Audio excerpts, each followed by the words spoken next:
சரி, இப்ப எல்லாரும் என்ன நினைக்கிறீங்கன்னா உங்களை யாரும் கொலை சொன்னா இருக்குது. காவலை என்ன நடக்கும்னு சொல்லுவாங்க. ஒரு தலைவர் ஒரு ரிட்டையர்ட் ஆன பிறகு ஒரு ஓய்வு பெற்ற ஆசிரியர், ஓய்வு பெற்றவரின் நிலைமை என்ன, அதுதான் சொல்லுவாங்க. ஒரு வாட்ஸ்அப் குழு வச்சு பேசிக்கலாம். நாங்க எங்க ஸ்கூல்ல நிறைய நீ ஆமா எங்க வாட்ஸ்அப் கொடுத்தா காமிக்கிறேன்.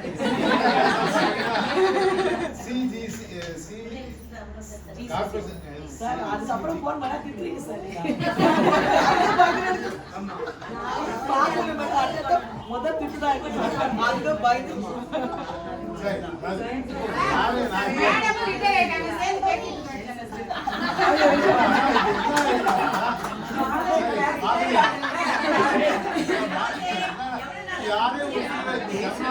என்ன குற்றம் கொடுத்தாரு அப்படி நினைக்கிறேன். அப்படி பிறகு நம்ம நிலைமை என்ன? அப்போ நம்ம பொதுவா ஓய்வுங்கிறது இதுதான் முடிஞ்சு போச்சு அப்படின்னு நினைக்கும். வீட்டுக்கு போற பிறகு இப்பதான் தெரியாது. இப்ப நம்ம எல்லாருக்கும் பேசுவோம், ஜாலியா இருப்போம், ஒன்றும் தெரியாது. வீட்டுக்கு போன பிறகு ஐயோ ஓய்வு பெற்றுமா, நம்ம ரிட்டையர்டா அப்படிங்கிற நிலைமையை நம்ம மனசுக்கு நினைச்சக்கூடாது, வளர்த்துக்க கூடாது. இதெல்லாம் இருக்கும். ஆனா அதுதான் ஒரு ஆரம்பமா எடுத்துக்கணும். நம்ம வாழ்க்கையில ஒரு ஆரம்பம் அதுக்கு பிறகுதான். இதுவரைக்கும் நல்லா பணியாற்றி இருப்பீங்க. ஏன்னா அதான் ஒரு சம்பவத்தை சொல்ல போனா, நான் காலேஜ் வரைக்கும் பிஎஸ்சி வரைக்கும் தான் காலேஜுக்கு போறேன். எனக்கு 2 ஆசிரியர், மேத்ஸ் ஆசிரியர் நல்லா தெரியும். ரோலன்ஸ் ஒரு சாரு, பிரைட்னு ஒரு சார். பிரைட்டுங்கிற சார் வெறும் எம்எஸ்சி. நான் காலேஜ் சொல்றேன், எப்ப நான் 82ல சொல்றேன், இப்ப இல்ல.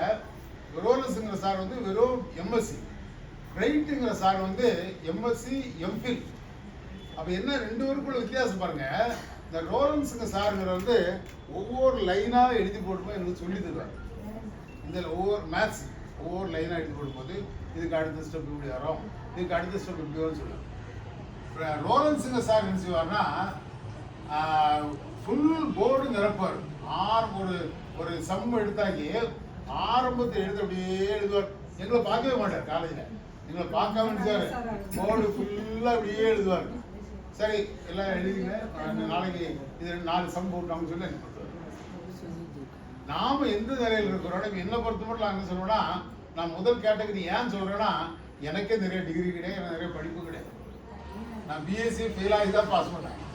அப்போ மாணவர்கள் எப்படி புரிந்து கொள்ள வேண்டும் என்பதை தெரிந்து நம்ம எல்லாம் கார்பரேட் ஸ்கூல்ல கற்றுக் கொடுத்தாதான் ஒரு ஆசிரியரா, நல்ல ஆசிரியரா பணியாற்ற முடியும்.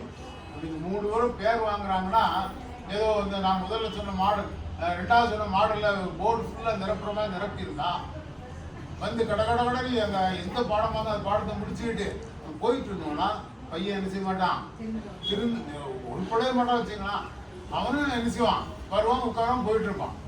ஆனா நம்ம எல்லாருமே என்ன செய்யறோம், ஒரு ஆசிரியரா இருந்தா அதான் சொல்றோம், ஆசிரியர் பணி அறப்படின்னு சொல்றோம். ஆசிரியர் பணிக்கு அற்படைகள் இருக்கிறது. 2வது உடல் மன நிலைமை நல்லா புரிஞ்சுக்கிறோம். அடிக்கடி என்ன செய்யணும், நம்ம தினசரி ஒரு நடப்பயிற்சி இது